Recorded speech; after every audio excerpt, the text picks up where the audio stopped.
Hey, welcome everyone to a new video. Sorry this video is getting out kind of late. I had actually tried a lot of open Ultra League teams at first, and I just wasn't getting a lot of good results. I went positive in most of my matches, but at the end of the day, I couldn't find a team that I really liked. So I tried my hand over at the Ultra Remix teams, or the Ultra Remix League, otherwise known as the XL League. The thing is, I want to do this format with no XL Pokemon because I wanted to make sure that the teams that I chose and use were easily available to basically any player or the average player out there.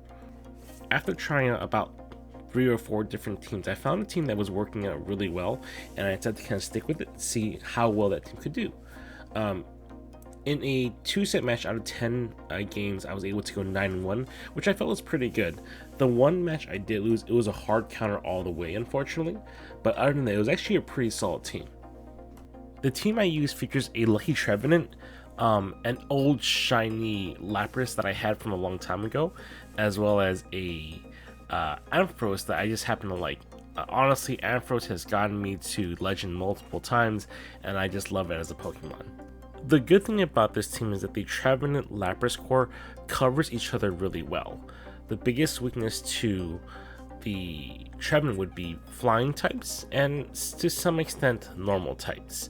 Because of that, you want to basically utilize Lapras to cover your flying types as well as Ampharos. The thing is that your Lapras is a really good safe swap because it always puts a lot of pressure and it's also super tanky.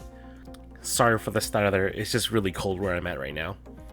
Finally, the biggest weakness of the Lapras would be electric types as well as fighting types, which the Trevenant covers really well in exchange. So what you can do is that you can safe swap into the Lapras. Go ahead, if it gets caught by a fighting type, that's no big deal. You can throw one surf, maybe a second surf, without blocking anything. When your Trevenant comes back, you can actually farm it down most of the time because of that. When you do that, you actually have loaded energy on your Trevenant, which makes the matchup a lot easier. I hope you enjoyed the video, and let's get to some battles. So in game 1, we're met with a Tangrowth, which is a pretty favorable matchup.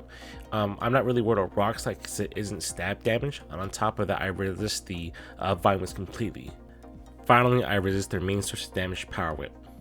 In this matchup, I'm going to focus on using Shadow Balls to create shield pressure or to get some real damage in there. They switch into Typhlosion, which I don't really have a good answer for, so I respond with my Ampharos. I know the Ampharos can get some good shield pressure in, or they can get some good neutral damage in. Either way, we're in an okay position. Now, the reason why I took that Blast Burn was because all I wanted to do was do some really basic chip damage with my Ampharos and then bring the Trevenant back in so they can farm it down. At this point, they have to block this Thunder Punch or I will win switch back.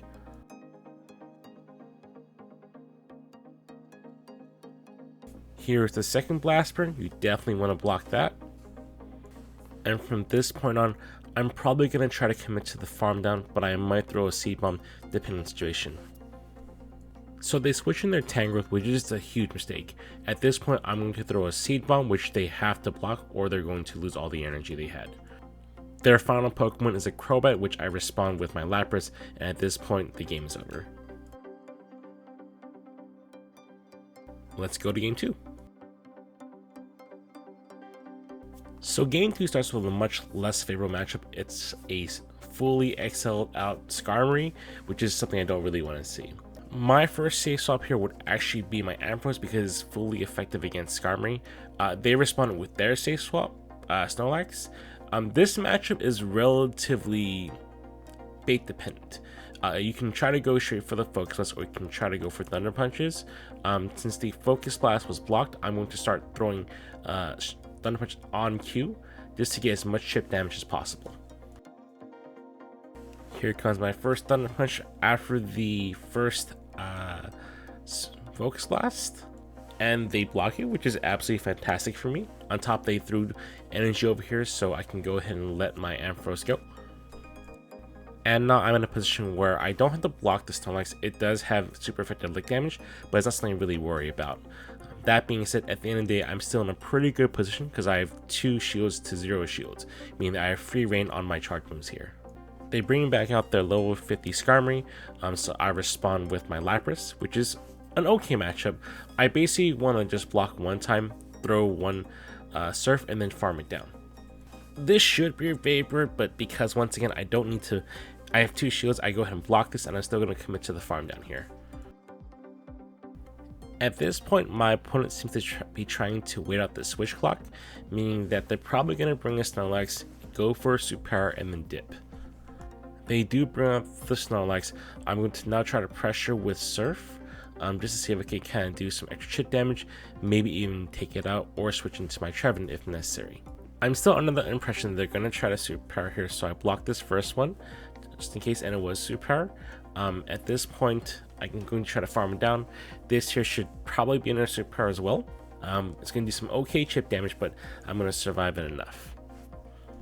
They bring out Gengar, which isn't the best thing I want to see, but at the end of the day, because Lapras is so tanky, it has to really throw energy here, or I'm going to get to a second Surf, which will take it out. They throw the Shadow Punch here, which is going to take a Lapras, but because of how glassy Gengar is, my Trevenant is just going to come back and literally farm it down. Now I'm currently 2 Shadow Claws away from a Seed Bomb, which will win me game 2.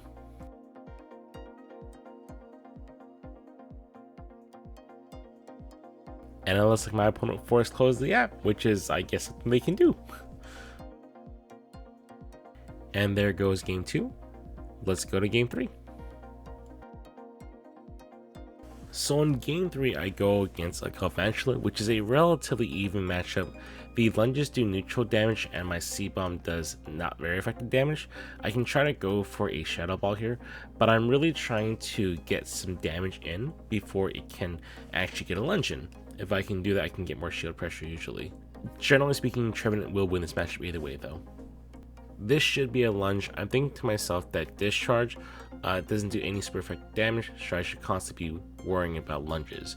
I don't block it because I don't really feel a need to. I go for a second C-Bomb, which they block, at which point I'm going to probably go for a third one to take it out. I'm going to block this though because I don't want to get lunged again, lose the first matchup. But they cross poison, which is something I wasn't expecting. I'm going to throw this second C-Bomb here to try to take it out again. They block it, which at this point I'm actually okay losing my Trevenant. Both Lapras and Ampharos are pretty good when you go against no shields. After Trev goes down, I take it out with 1 Ice Shard to go ahead and be in a much better position. They bring out Politoed, which is okay for me to see, but I really want to see the last Pokemon, so I switch out into Ampharos, and they bring out their Nidoqueen. At this point, I'm feeling pretty great because I know that my Lapras can actually do a lot of good damage to the Nidoqueen, and then I can actually go straight to Skull Bash against the Politoed, and it wouldn't really do any more damage to me at that point. My opponent's going to throw their second Poison Fang here, which I'm not sure is the right call. They probably should have farmed me down, but that's fine. I guess they're really concerned that I would reach a second Focus Blast, which would take them out. I throw this first Surf as fast as possible because I basically want to make sure that I take it out without taking any Poison Fang damage. At this point, I'm going to just farm the Skull Bashes and take out this Politoed. This is probably going to be an Earthquake. I didn't block it just in case I didn't want to get baited. You always don't want to block the first one because, you know, if you block it right away, that means that they don't have to bait anymore. If you got baited the first time, then they're good. If you block the second one, that means they still have to make sure that they catch their moves on you. Here comes the first Skull Bash, which takes about, I want to say, 40% of the Politoed's health. If I go for the second Skull Bash, then this game is over. They're going to throw an Earthquake here, which isn't going to take me out due to the defense buff from Skull Bash, and I have plenty of time to get the Skull Bash over here and take out the Politoed.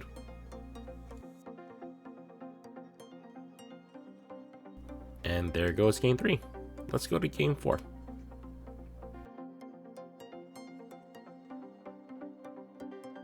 So in game 4, I finally see the Stunfisk that I was waiting for. This Stunfisk is going to be a 15, 14, 14 best buddy Stunfisk. You can tell by the CP.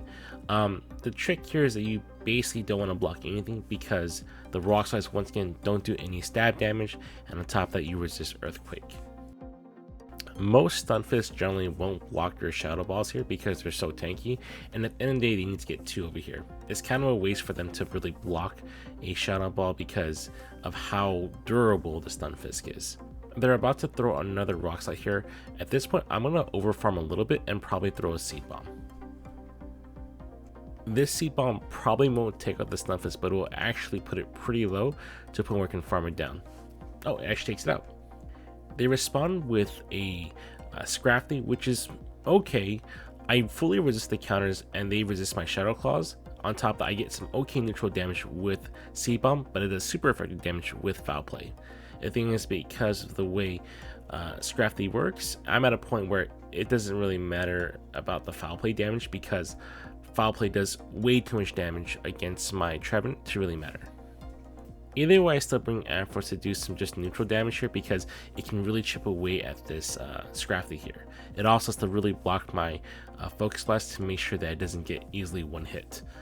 It actually blocks both my Shadow Punches, so they really want to keep this Scrafty alive, which would indicate to me that they're probably pretty weak to Ampharos in the back. I don't really worry about blocking it because at the end of the day, if my Ampharos is good against this Scrafty, there's a good chance that my Pokemon in the back, in this case Lapras, will probably be good against their Pokemon in the back as well. They go for a second bait, which is fine with me. Ends up the Pokemon in the back is going to be a Jellicent, so they definitely wanted to go ahead and do what they could to keep the Jellicent away from my Ampharos. That being said, I actually know that my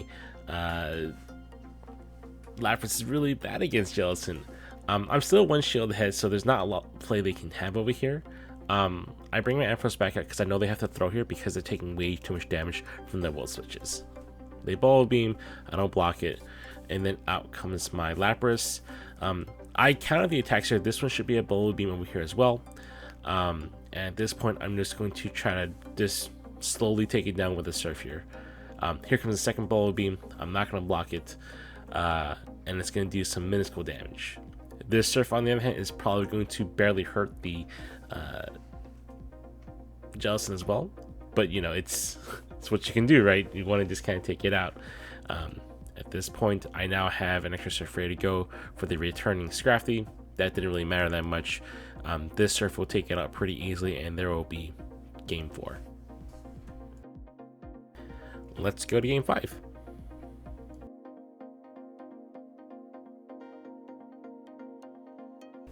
In Game 5, we see another Stunfisk here.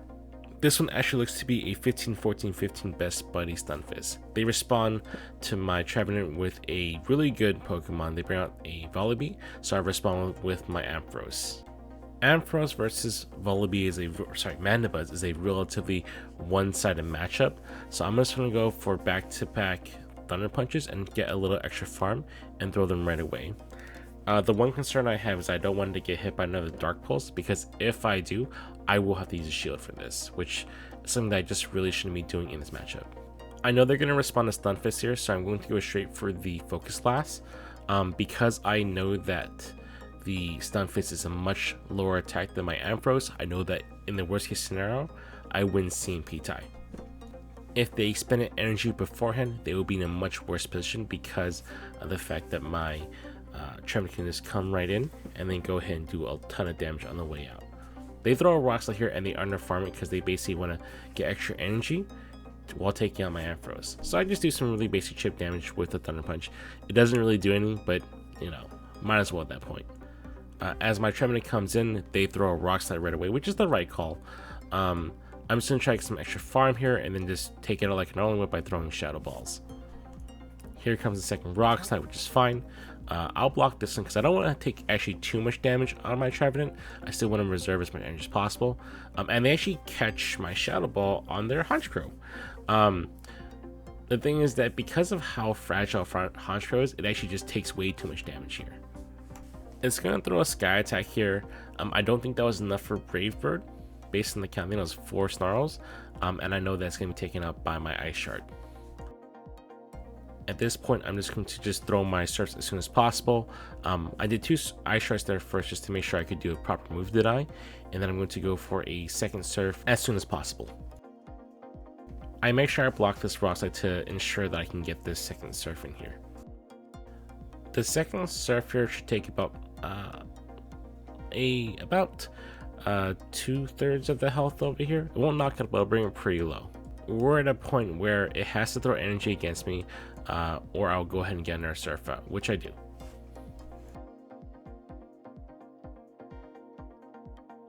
And there goes game 5. The team is pretty solid. I like the fact that both Trevenant and Lapras cover each other so well, but the one thing that I really enjoyed about the team was that it was literally a non-XL team going against XL Pokemon. Seeing 2 level 50 best buddy Stunfists go out like this made me feel really good, actually. Anyhow, I hope you all enjoyed the team. If you didn't, let me know in the comments if there's a team that you want to see, or if there's a Pokemon you want to see in the upcoming Holiday Cup. Let me know, and I'll see what I can do to make it happen.